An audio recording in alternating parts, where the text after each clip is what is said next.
Programme का आगाज करूंगी आज की पहली खबर के साथ, जो कि अफसोसनाक खबर है। 2 दिनों के अंदर ही तालिबान ने पाकिस्तान को घुटनों पर ला दिया है। तालिबान ने भी पाकिस्तान की ईंट से ईंट बजाई है।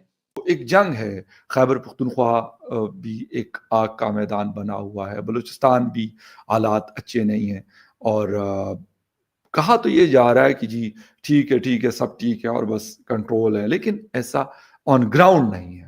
अफगानिस्तान के हवाले से जो इश्यूज पाकिस्तान को दरपेश थे वो तो अपनी जगह पर हम हैं, लेकिन ऐसे में 2 ऐसे वाक़यात हुए हैं जिसमें आलमी बरादरी भी अब फरीक दिखाई देती है।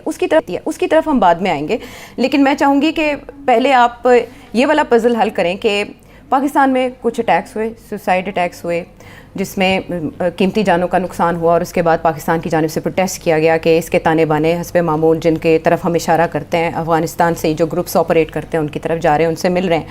अब तक 4000 हमारे जवान, हमारे फौजी अफसर शहीद हो चुके हैं, 20,000 से ज्यादा जख्मी हो चुके हैं।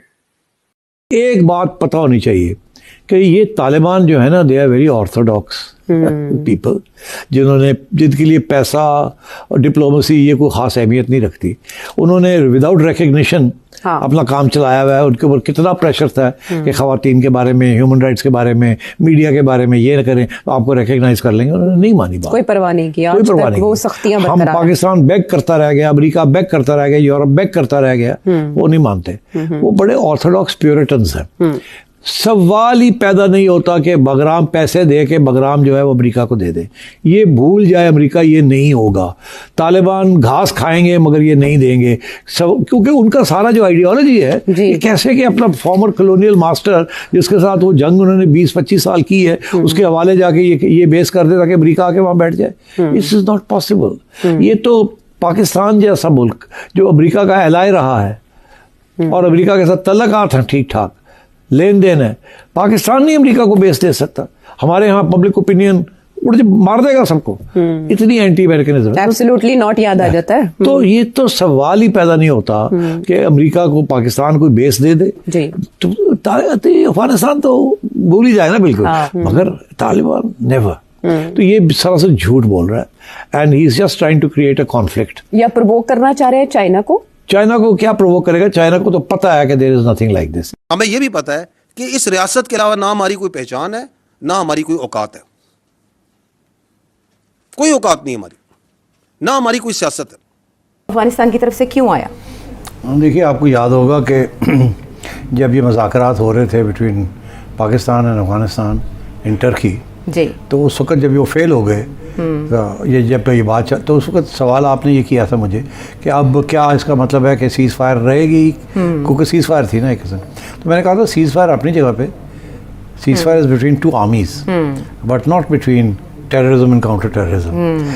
तो मैंने कहा था कि ये फिर टेररिज्म के इंसिडेंट्स होंगे और फिर हम स्ट्राइक्स करेंगे, टारगेटेड स्ट्राइक्स करेंगे, ये मैंने कहा था जी। अच्छा, अब सूरत हाल वही है कि टेररिस्ट स्ट्राइक्स भी चल रही हैं और मेरे हिसाब से हमारी काउंटर स्ट्राइक्स भी चल रही हैं from time to time targeted. अच्छा, अब जब ये होता है तो जाहिर है कि हम ओपनली तो एडमिट नहीं करेंगे ना कि जी हमने ये किया है, because then that's a violation of international law. जैसे इंडिया यहाँ करता है तो हम कहते हैं ना कि ये वायलेटिंग इंटरनेशनल, जैसे अफगानिस्तान में भी यही जैसे अफगानिस्तान में भी हो रहा है। तो मेरा ख्याल है कि अफगानियों ने ये सोचा कि ये अच्छा मौका ये कहने का कि सिविलियंस के ऊपर अटैक हुई है। एक्चुअली सिविलियंस के ऊपर कभी भी हम नहीं अटैक करेंगे। हमारा issue is not civilians, our issue is the terrorists जो कि वहाँ घुस बैठे हैं और वहाँ से आके यहाँ अटैक्स करते हैं। इसी के ऊपर मुज़ाकरात भी हो रहे थे। आपको पता है कि आप रोकें इनको, अगर नहीं रोकेंगे तो हमें भी रोकना पड़ेगा, और वो मानते नहीं थे। अब बड़े अरसे के बाद एक बहुत फंडामेंटल शिफ्ट हुई है हमारी पॉलिसी में। पहले के ज़माने में हम कहते थे अच्छे मुसलमान और बुरे मुसलमान, अच्छे तालिबान बुरे तालिबान, अच्छे तालिबान बुरे तालिबान जी। फिर हम कहते थे कि नहीं, अफगान तालिबान अलग हैं और पाकिस्तानी तालिबान अलग हैं, PTA, TTA, TTP। अब हमारा मौक़िफ़ ये है कि जी ये एक ही है सब, अफगान तालिबान, पाकिस्तानी तालिबान, सारे एक ही, तफरीक ख़त्म हो गई। है। तो this is a very major development. ये बहुत बड़ा इल्ज़ाम है और इंटरनेशनल कम्युनिटी को हम कह रहे हैं कि अब हम डिस्टिंक्शन जो थी वो जो थी हम उसको नहीं बरकरार रखेंगे। हम समझते हैं अफगानिस्तान से जो भी अटैक करेगा उसकी जिम्मेदारी जो है अफगान हुकूमत की है। जी, अफगान रजीम हम कहते हैं, अफगान रजीम। तो अब मेरा ख्याल है कि यहाँ तक बात आ गई है।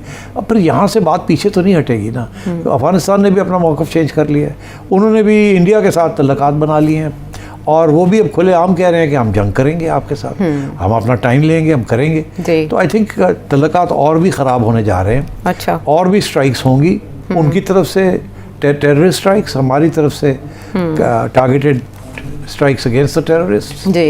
एंड आई थिंक ये जो टर्की कह रहा है कि हम मुज़ाकरात करा देते हैं, रूस कह रहा है, उसका भी बयान आ गया है, सऊदी अरेबिया कह रहा है कि हमारे यहाँ भी मुलाकात हो रही है, हम भी डिस्कस कर रहे हैं तालिबान के साथ कि भाई आप क्या कर रहे हैं, ना करें, डिस्टेबलाइजेशन हो रही है एट्सेट्रा। बट ये कामयाब नहीं होंगे।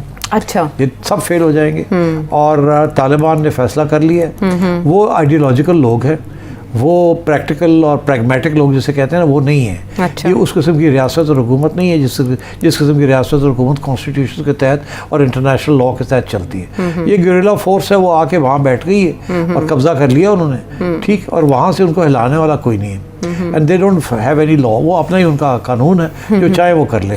और ऊपर से वो मानते नहीं हैं, वो कहते हैं कि अटक तक हमारा हिस्सा है अफगानिस्तान का, हम ड्यूरेंट लाइन को नहीं मानते। तो वो तो कब्जा करने के शौक में है। तो इसलिए मेरा ख्याल है कि अब ये सिचुएशन बड़ी सीरियस होती जा रही है। और अफगानिस्तान ने ये फैसला कर लिया है कि अगर पाकिस्तान हमारे तजारती रास्ते बंद करेगा तो फिर हम दूसरे रास्ते इख्तियार करेंगे। एक ये कि इंडिया की तरफ से उन्होंने एक मिलिट्री अरेंजमेंट भी कर लिया है इंडिया के साथ। अच्छा। और इकोनॉमिक अरेंजमेट भी कर लिया है, ट्रांसपोर्ट का अरेंजमेंट भी कर लिया है। एक कॉरिडोर वो ढूंढ रहे हैं बाय एयर, दूसरा कॉरिडोर वो ढूंढ रहे हैं बाय चाबहार पोर्ट के ईरान के जरिए, जो कि पहले अरसे से वो उन्होंने 10 साल के पहले सोचा था ये इंडिया ने कि हमें किसी न किसी स्टेज पे अफगानिस्तान के लिए रास्ता बनाना पड़ेगा।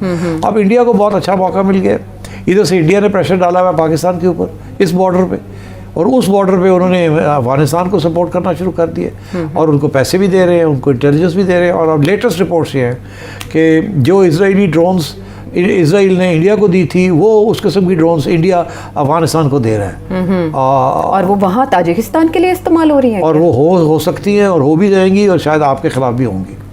तो ये अब बात थोड़ी बढ़ने वाली है और इसलिए मैं कह रहा हूँ कि हमारी स्ट्राइक्स भी जो हैं, टारगेटेड स्ट्राइक्स जो हैं, और हमारी जो सिचुएशन है ये थोड़ी और ख़राब होने जा रही है। और इससे हमारे यहाँ ट्रेड बंद होने से या डाइवर्ट होने से अजनास की कीमतों पे क्या असर पड़ेगा? बिल्कुल, देखिए ना कि हमारा तजारत टोटल थी कोई 1.5 बिलियन से ज़्यादा तजारती लेन देन की, एक्सपोर्ट इम्पोर्ट की। हमारी एक्सपोर्ट से वो कोई 1 अरब डॉलर के करीब थी सालाना। उनकी कोई आधी अरब डॉलर की थी, 400-500 मिलियन। तो अब बात यह है कि वो तो बंद हो रही है अब, सब रास्ते हमने बंद कर दिए हैं। हमने अफगान इलीगल अफगान्स को रिपैट्रिएट भी कर दिया है।